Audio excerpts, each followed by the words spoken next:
શહેરમાં રહેતા એક મૂળ અફઘાનિસ્તાનના નાગરિક વિરુદ્ધ ચોક બજાર પોલીસ સ્ટેશનમાં ગંભીર ગુનો નોંધાયો છે।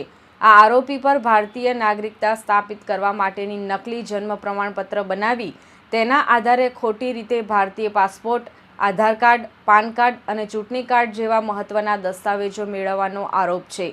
શ્રમ અધિકારીની કાર્યવાહી બાદ આ સમગ્ર કૌભાંડનો પર્દાફાશ થયો છે। આરોપી મોહમ્મદ આમિર જાવેદ ખાન અફઘાનિસ્તાનના કાબુલ સિટીનો રહેવાસી છે। હાલમાં તે સુરતના જહાંગીરપુરા વિસ્તારમાં મલબાર પ્લસ બિલ્ડિંગમાં રહે છે। આરોપી Mohammad Aamir UN refugee agency ઇન્ડિયામાંથી ભારતમાં રહેવા માટેનો કાર્ડ મેળવીને ભારતમાં વસવાટ કરતો હતો, પરંતુ ભારતમાં કાયમી વસવાટ અને નાગરિકતા મેળવવાની લાલચે તેણે ગેરકાયદેસર પ્રવૃત્તિઓ શરૂ કરી નકલી દસ્તાવેજો બનાવવાનું કાવતરું મોહમ્મદ આમિર જાવેદ ખાને પોતે ભારતીય નાગરિક હોવાનું સાબિત કરવા માટે મહારાષ્ટ્ર રાજ્યના જાલના ખાતે રહેતા તેના મિત્ર અગજાન નામના ઈશમ સાથે મળી એક કાવતરું રચ્યું। આ કાવતરાના ભાગરૂપે તેણે એવું દર્શાવ્યું કે તેનો જન્મ 4 જૂન 1983ના રોજ મહારાષ્ટ્રના જાલના ખાતે થયો હતો। આ દર્શાવવા માટે જાલના મહાનગરપાલિકા કચેરીમાંથી ખોટું જન્મનું પ્રમાણપત્ર બનાવવામાં આવ્યું। આ નકલી જન્મ પ્રમાણપત્રના આધારે આરોપીએ પોતાના નામનો ભારતીય પાસપોર્ટ બનાવડાવ્યો।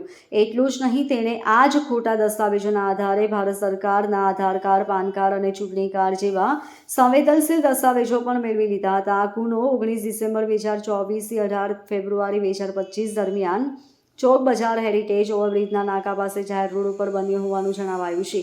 આ કાવતરા અને ખોટા દસ્તાવેજો બનાવવા બદલ મોહમ્મદ આમિર જાવેદ ખાન અને વોન્ટેડ સાગરીત અગજાન વિરુદ્ધ ભારતીય ન્યાય સંહિતા તથા ભારતીય પાસપોર્ટ એક્ટ 1967ની કલમ મુજબ ગુનો દાખલ કરવામાં આવ્યો છે। ક્રાઇમ બ્રાન્ચે આરોપીની ધરપકડ કરીને કાયદેસરની કાર્યવાહી હાથ ધરી છે અને વોન્ટેડ આરોપી અગજાનની શોધખોળ શરૂ કરી છે।